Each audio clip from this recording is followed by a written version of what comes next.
It's a real pleasure to introduce Ben Meiches, whose article has won the Review of International Studies Annual Article Prize for the best article published in Review of International Studies in 2019. Ben is an associate professor at the University of Washington, Tacoma, and his research focuses on armed conflict, genocide, the development of international law, and his most recent book is The Politics of Annihilation, A Genealogy of Genocide, which was published by the University of Minnesota Press last year, 2019.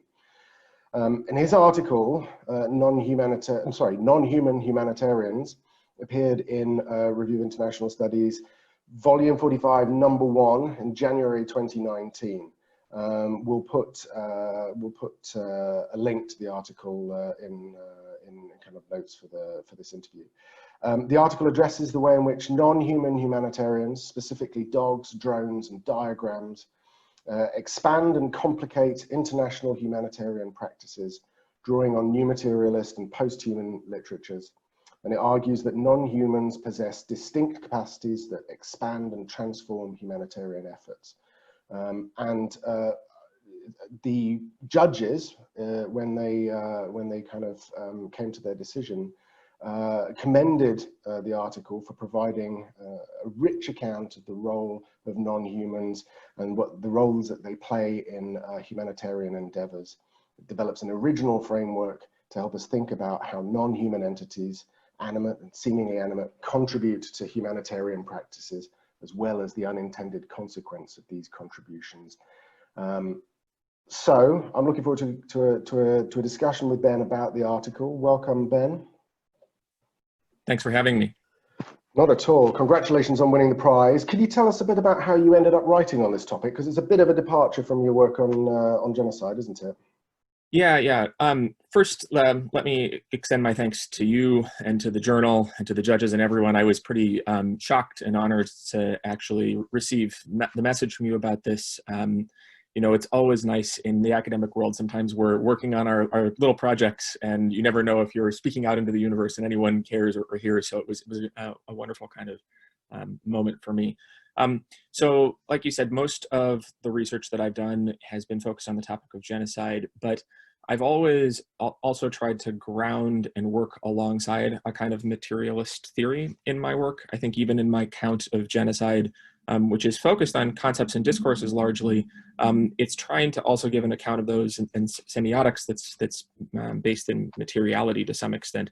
And a few years ago, I published a piece on concentration camps and refugee camps. There was an attempt to use assemblage theory and materialist theory to talk about how they developed, sort of beyond the Arendtian framework a little bit is maybe the way to frame it. And in that process, I started really thinking about the construction of refugee sites and how they developed, how they were actually built.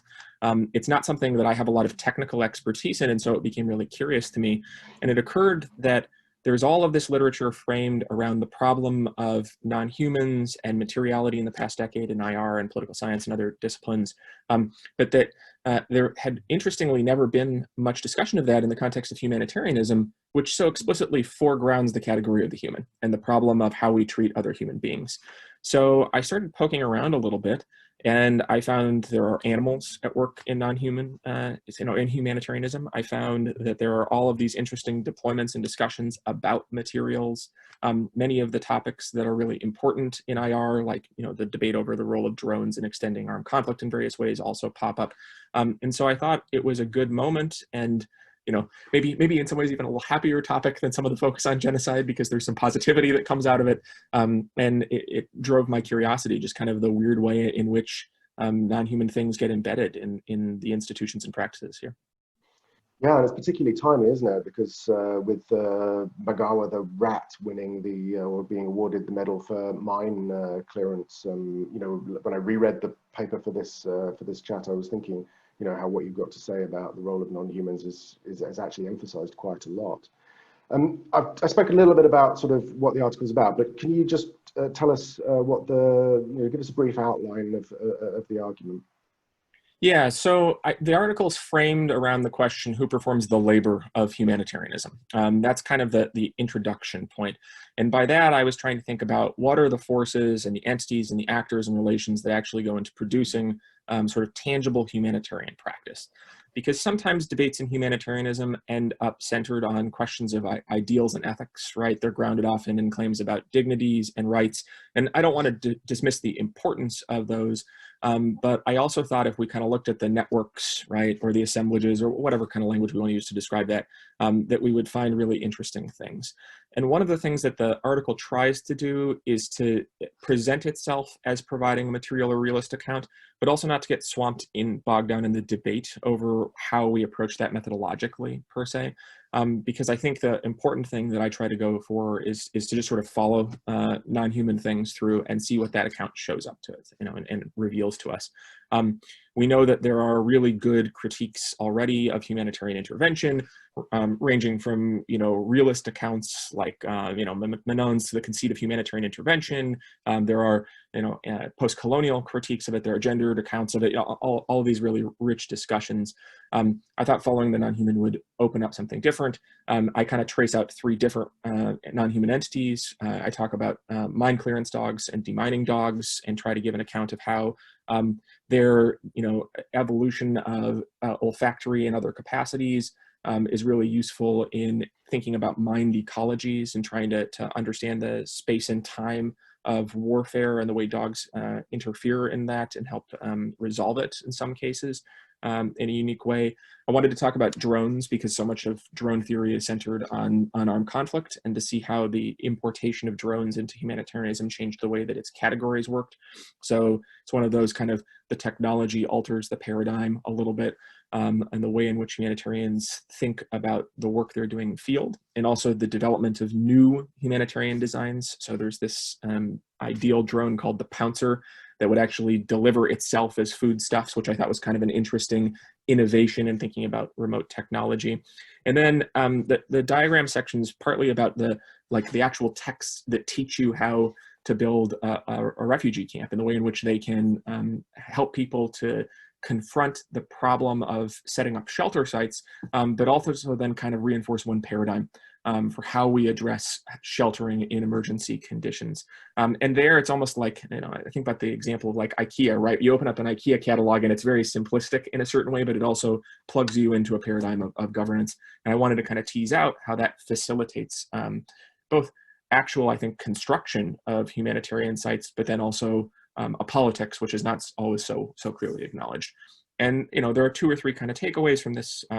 One is about the empirical richness that comes out of reading alongside non-humans and thinking about their role in politics. There's a discussion about what humanitarianism, or what's at stake in humanitarianism. And there's also a conversation to be had about what's occurring in terms of the treatment and instrumentalization of some forms of non-humans within humanitarianism, and kind of an ethical question there that I think is also at stake to some extent. Yeah, thanks. I mean, it's an article that's packed full of all kinds of insights, and I think boiling it down is really difficult. I mean, I was particularly struck actually, by the diagrams discussion, because of course there's IKEA-like instructions for the Nightingale emergency COVID hospitals, which function in very much the same way that you're describing. So it's fascinating to kind of have your kind of insight and then to think about that. So you talked about the kind of main takeaways. Let's kind of I just want to kind of ask you kind of a couple of questions about that. I mean, is it primarily an argument about new methods for thinking about the role of non-humans, or does it also make a critique of humanitarianism itself? That's a good question. I would say that it tries to perform both. I think that it foregrounds the methods question more explicitly than it does the critique of humanitarianism. I mean, the thing that is at stake in humanitarianism and the notion of the humane and the human is obviously like how we constitute that. And a lot of really rich critical discussion has centered on sort of the limits of that category, right? And figuring out, who's considered insufficiently human or non-human, or I just wrote a fantastic work about the plasticized human, who's kind of right between the boundary of human and animal. And I think those are all really important. But a lot of that critique seems grounded on the idea that these categories just need to be expanded. So it's more inclusion is good, and I don't think that that's wrong-headed. But I also wanted to try to think about figures that could never make the claim to humanity in the same way because of the form of the creature or being or object involved. And there's obviously different stakes there. I mean, respect for a diagram seems different than respect for a dog, obviously, and we need to talk about the kind of degrees of power and variations there. But there is kind of a question about how useful humanitarianism as a framework or paradigm is relative to some of the practices and the things that it does. Because I think it is possible to enrich generosity and care and improve different kinds of livelihoods and forms of life on the one hand, but that maybe this is a new way to frame how the problem of the human and human dignity and supposed intrinsic human affect or emotion kind of reach a very hard limit to some extent once they have to grapple with the question of non-human entities. And I mean like explicitly non-human entities. And so I think it's a way of really strengthening that critique. And maybe then posing some questions about like, what do we do with humanitarianism, given that it is, if not a dominant, certainly a powerful framework for understanding certain kinds of international interventions and practices. Okay, so you've got both a kind of methodological, a set of kind of methodological contributions, but also an argument about the need to kind of rethink humanitarianism. At the end of the paper, you kind of make some sort of propositions, or you have some kind of ideas about this kind of sense about sort of an expanded humanitarianism. Would that be a kind of fair way to talk about it? I mean, if you were involved in humanitarian work and you were listening to this, what would you take as the, or if you were studying humanitarianism, what would you take as the kind of big sort of where we might take humanitarianism if we take your insights into account? Sure. So I think there's sort of three different dimensions to it, as I would think. One is that if I'm a practitioner, and there are obviously, I mean, humanitarianism covers a huge range of different kinds of services and interventions at this point in time. I think that there's a need to be kind of considerate and thoughtful of all of the way in which the things I'm interacting with will change my mode of interaction. Part of this work came from inspiration from Lisa Smurl, who I never met before she passed away, who wrote, I thought, a fantastic book on the way in which compounds really change the disposition of humanitarians and, the kind of development humanitarian security nexus that people like Mark Duffield talk about so kind of clearly. And I think that this is another kind of call for that, even if it's not just the unintended consequences and the harms that can come, the good that can also come from that. And I know that this article, I think it's Humanitarian News Center or something, actually published another interview based off of it that was kind of like, look how we're interacting with dogs. We need to be thoughtful of that. So that was one kind of contribution. I think, secondly, there are people who still try to theorize what the virtues are behind humanitarian actions. And there's a pretty strong critique here about how we're thinking about the distribution of empathy, how we're thinking about the distribution of labor and contributions. And all of those are so ingrained in my mind in humanitarianism that there's a pretty strong challenge to that and a need to rethink and kind of address that kind of account. And third, I want to start thinking about, we haven't traditionally thought about things like the Anthropocene as a humanitarian concern. And I think there's a kind of invitation here to try to talk about that. And even, trying to add in the, complexity of the relationship between terrains of war and terrains of humanitarianism, because there's a real connection to some extent between those two domains that materiality helps us talk about. And so I think there's a very practical or pragmatic stretching about like the domains or the issues that are under discussion in humanitarianism and how it addresses those boundaries. And I'm not exactly sure where that discussion is pitched. It may be more at an academic and practitioner audience there that kind of needs to be thoughtful of it than anything else. But those are kind of the three layers, if you will, as I thought about it. Oh, fantastic. Can I just say, I mean, it's always interesting, you have this kind of methodological insight where you talk about, follow the non-human, which I think is really, an interesting kind of methodological principle. And you take that through some kind of stories about the way in which humans and non-humans are sort of related in the case of the kind of the demining dog or the kind of humanitarian drone or the camp diagram in terms of kind of emergency shelter. When you were kind of researching these stories, what surprised you the most? What kind of struck you as kind of, oh, I didn't know that before? One of the things that stood out to me the most was reading about the Pouncerd, which is this, humanitarian drone that I think it's Windhorse Enterprises, if I recall correctly, has proposed. And the Pouncer it's a small drone that is going to be, at least hypothetically, made out of foodstuffs. And the model of kind of from an engineering perspective is you've got sort of people that are fleeing from a disaster, and the drone will land somewhere very proximate to them, and then it can be broken down and people will have food and sustenance on their journey. And it's sort of this very technocratic model of like how we're going to solve hunger in a way that we never could before. And I think there's a lot of tremendously problematic aspects of the technocratic paradigm, right? And the importation of security paradigms into humanitarian work, which is not obviously isolated to that. But it also struck me that there's this kind of interesting discovery there, or thought process, which is humans have always had to go and procure food, right?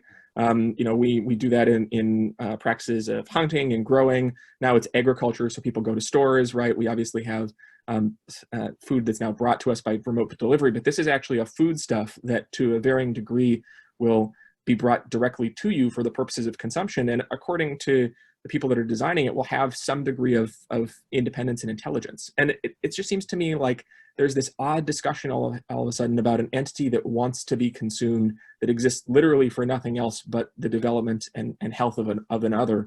And so it was this weird moment where there's almost within this technocratic paradigm, a kind of new thought about what an entirely different kind of being would be. And I don't think any of the people who are engineering this realize that to some extent. And for me, it's more of a kind of interesting theoretical provocation.